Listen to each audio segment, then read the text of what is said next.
Olá, eu sou a professora Joira. Esta é a nossa aula de número 3. Nesta aula iniciaremos o estudo da mecânica, com o movimento retilíneo e uniforme. Temos aqui um ônibus cheio de crianças indo para a escola. Consideramos o aluno A dentro do ônibus e o outro aluno B parado no ponto. Tendo B como referência, verificamos que a distância entre eles varia com o decorrer do tempo. Então, dizemos que A está em movimento em relação a B. Consideremos agora o aluno A dentro de um ônibus e o outro aluno C, também dentro do ônibus.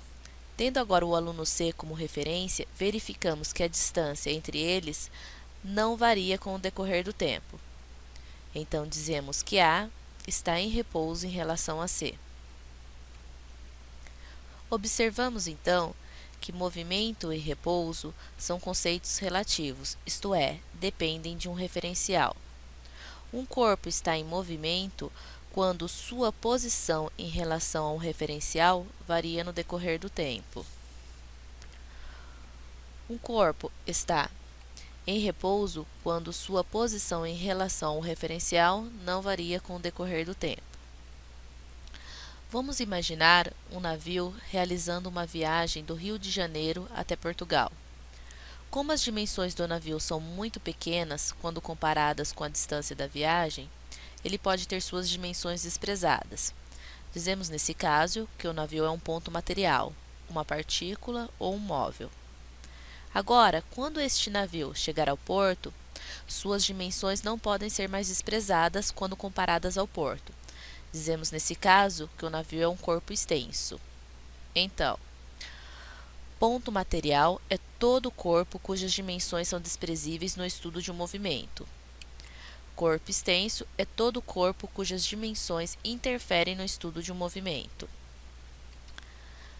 Temos aqui um jet ski em movimento, deixando sobre a água uma marca que representa o caminho percorrido. Este caminho em relação a uma pessoa parada, por exemplo, em uma prancha, observando o jet ski, é denominada trajetória. Então, trajetória é a linha geométrica que representa o caminho descrito por uma partícula em movimento em relação a um dado referencial. Vamos supor um avião com uma velocidade constante, abandonando uma bomba. Essa bomba cairá obedecendo a uma trajetória, mas a trajetória apresentada pela bomba em queda livre dependerá do observador. Para o piloto do avião, a bomba terá uma trajetória retilínea, ou seja, uma trajetória em linha reta. Já para um observador na Terra, a trajetória do objeto será curvilínea, ou seja, a trajetória será uma curva. Então, a trajetória pode ser retilínea ou curvilínea, porém, depende do referencial adotado. Vamos considerar agora um carro em movimento sobre a trajetória orientada. Para conhecermos a posição do corpo num certo instante, precisamos conhecer a sua distância em relação ao ponto O, sobre a trajetória, ao qual chamaremos de origem das posições. Representamos a posição de um corpo no instante dado pela letra S. Se o corpo estiver à direita, a posição será positiva. Se o corpo estiver à esquerda, a posição será negativa. Então, temos, neste caso, a posição do corpo no instante t igual a 0 segundos é menos 2 metros. A posição do corpo no instante t igual a 1 segundo é 0 metros. A posição do corpo no instante t igual a 2 segundos é 3 metros. A posição do corpo no instante t igual a 3 segundos é 6 metros. Posição escalar de um corpo é a medida da distância do corpo até a origem das posições num determinado instante. Velocidade média. Um carro percorre 200 km em 2 horas. Podemos dizer que, em média, ele percorreu 100 km em 1 hora, ou seja, Sua velocidade média no percurso foi de 100 km por hora. Então, a velocidade média é a relação entre a variação de espaço percorrido, ou distância, e a correspondente intervalo de tempo, onde Vm é a velocidade média, ΔS é a variação de espaço. A variação de espaço é dada pela posição final menos a posição inicial. ΔT é a variação de tempo ou intervalo de tempo. O intervalo de tempo é dado pelo tempo final menos tempo inicial. No Sistema Internacional de Medida, a velocidade é medida em metros por segundo, embora usa-se frequentemente quilômetros por hora. Podemos utilizar o seguinte esquema de transformação. Para transformar metros por segundo em quilômetros por hora, multiplicamos o valor por 3,6. Para transformarmos quilômetros por hora em metros por segundo, dividimos o valor por 3,6. Velocidade instantânea. Velocidade instantânea significa velocidade num dado instante e não no intervalo de tempo. O velocímetro dos automóveis é um aparelho que permite medir essa velocidade instantânea. Sinal da velocidade. O sinal da velocidade está relacionado com o sentido de movimento da partícula. Estabelecemos a convenção. Quando o corpo se movimenta no mesmo sentido da trajetória, chamamos de movimento progressivo. No movimento progressivo, a velocidade é maior que zero, ou seja, positiva. Quando o corpo se movimenta no sentido contrário ao da trajetória, chamamos de movimento retrógrado. O movimento retrógrado, a velocidade é menor que zero, ou seja, negativa. Movimento uniforme. Movimento uniforme é quando um corpo se desloca com velocidade constante e diferente de zero no decorrer do tempo. Função horária do movimento uniforme. Vamos supor um carro em movimento uniforme. Sua velocidade é constante em todo o percurso.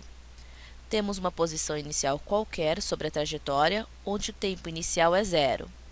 Após o percurso, teremos uma posição final e um tempo final.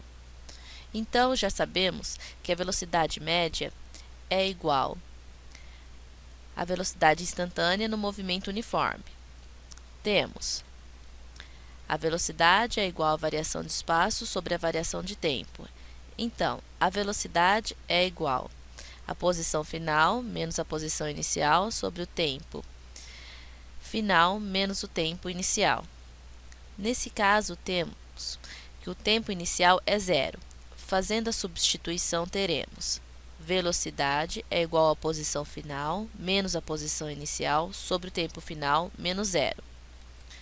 Resolvendo, temos a velocidade é igual à posição final menos a posição inicial sobre o tempo gasto no percurso. Arrumando matematicamente esta fórmula, teremos que a posição final menos a posição inicial é igual à velocidade vezes o tempo. Concluindo, teremos posição final igual à posição inicial mais velocidade vezes o tempo.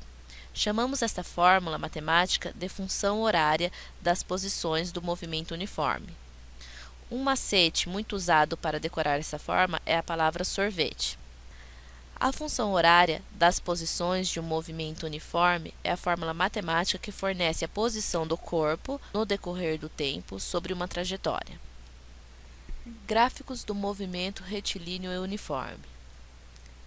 Gráfico da aceleração versus tempo. Já sabemos que no movimento uniforme a velocidade é constante diferente de zero, com aceleração nula. Então, a reta coincide com o eixo dos tempos. Gráfico da velocidade versus tempo. No movimento uniforme, a velocidade é constante e diferente de zero. Então, a reta é paralela ao eixo dos tempos. Quando a velocidade for maior que zero, ou seja, positiva, a reta é paralela acima do eixo dos tempos. Quando a velocidade for menor que zero, ou seja, negativa, a reta é paralela abaixo do eixo dos tempos. Observação: no gráfico da velocidade em função do tempo, a área A pintada da figura representa numericamente o espaço percorrido pelo móvel entre os instantes t e t0. Terceiro gráfico: gráfico da posição versus tempo. No movimento uniforme, a função horária das posições S igual a S0 mais VT é uma função do primeiro grau.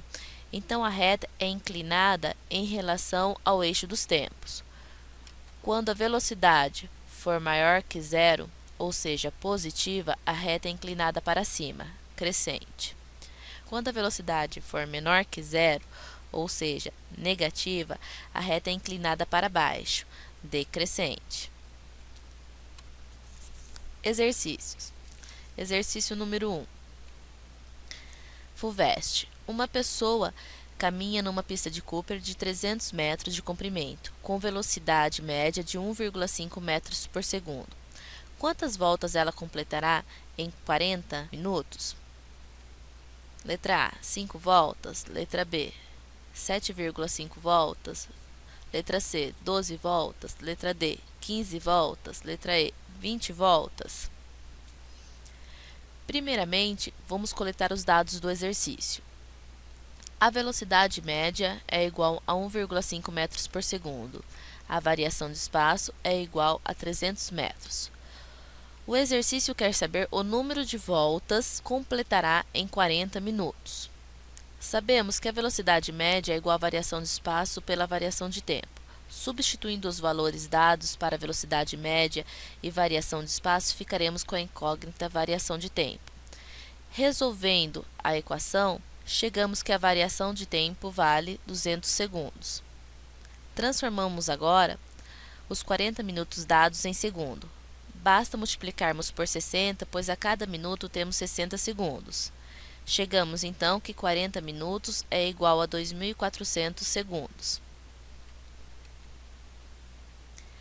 Para encontrarmos o número de voltas que ele completará em 40 minutos, basta dividir 2.400 segundos por 200 segundos. Então, teremos o total de 12 voltas. Alternativa C. Exercício número 2. Unifor, Ceará. Dois móveis A e B percorrem a mesma trajetória retilínea. A figura representa as posições x, dadas em metros, em função do tempo t, dado em segundos, para esses dois móveis. No instante t igual a 5 segundos, a distância entre A e B vale em metros. Letra A, 2,5, letra B, 3, letra C, 4, letra D, 5,5, letra E, 6. Resolução. As posições iniciais dos móveis são coincidentes, valendo 2 metros. Vamos calcular as velocidades de cada móvel. Velocidade do móvel A é igual à variação de espaço, que é igual a 2 metros, dividido pela variação de tempo, que é igual a 2 segundos. Então, a velocidade do móvel A é igual a 1 metro por segundo. Velocidade do móvel B é igual à variação de espaço, que é igual a 2 metros, dividido pela variação de tempo, que é igual a 4 segundos. Então, a velocidade do móvel B é igual a 0,5 metros por segundo. Vamos agora escrever a função horária da posição para cada móvel. A função horária da posição é S igual a S0 mais VT. Para o móvel A e B, substituímos o valor da posição inicial e o valor da velocidade. Temos então as seguintes funções horárias. Posição do móvel A é igual a 2 mais 1t. Posição do móvel B é 2 mais 0,5t. O exercício pede a distância entre o móvel A e o móvel B no instante t igual a 5 segundos. Então, vamos substituir 5 segundos nas funções horárias encontradas. SA é igual a 2 mais 1 vezes 5. Então, a posição do móvel A no instante 5 segundos é de 7 metros. SB igual a 2 mais 0,5 vezes 5, então a posição do móvel B no instante 5 segundos é de 4,5 metros. Subtraímos a posição do móvel A menos a posição do móvel B, 7 menos 4,5. Obtemos 2,5 metros, que é a distância do móvel A e B no instante 5 segundos. Alternativa A. Encerramos nossa aula sobre movimento retilíneo uniforme e na próxima aula falaremos sobre o movimento uniformemente variado. Até lá!